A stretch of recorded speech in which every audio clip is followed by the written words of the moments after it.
Hey guys, welcome to the Story of Us podcast, a look into the history of Operation Peter Pan. I'm your host, Sofia Galvez. Welcome to the first episode of the Story of Us podcast. On today's episode, we are going to discuss what Operation Peter Pan is, the events that led up to it taking place, and also get an inside look on how it felt to be subjected to leaving home at such a young age. Later in the episode, we will be joined by Mayra Galvez, who is one of the children that migrated to the United States through Operation Peter Pan.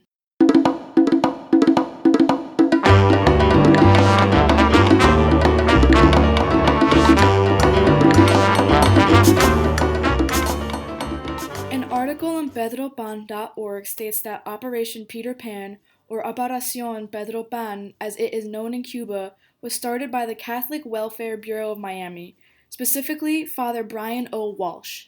Father Brian was aware of the political turmoil taking place in Cuba and decided to create a program so Cuban parents could have the option to keep their children safe from communism. Over the course of 20 months, from December 1960 to October 1962, over 14,000 unaccompanied minors arrived in Miami thanks to this program. Henry Luis Gomez, who has been writing about Cuba for more than 10 years, wrote an extensive reply to the question posted on Quora.com: how and why did Fidel Castro rise to power? According to Gomez, Fulgencio Batista, Cuba's democratically elected dictator, began to lose favor with the upper and middle class Cubans.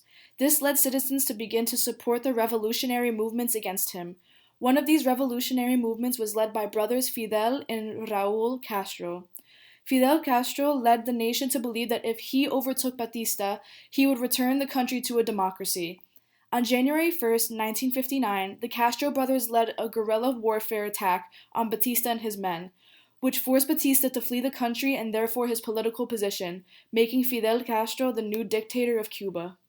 History.com explains that Fidel Castro was growing closer to the Soviet Union and allied himself with the Communist Party. This was during the Cold War, therefore America began to grow suspicious of Castro's true intentions. In April of 1961, the United States launched the Bay of Pigs invasion, an unsuccessful attempt to uproot Castro from power. According to a Miami Herald article titled "Pedro Pan was born of fear, human instinct to protect children," Castro was going to do away with schooling to send children to revolutionary schools, which was a red flag for many parents, as it was clear he was attempting to indoctrinate their children, the future of the country. They knew they had to act before it was too late.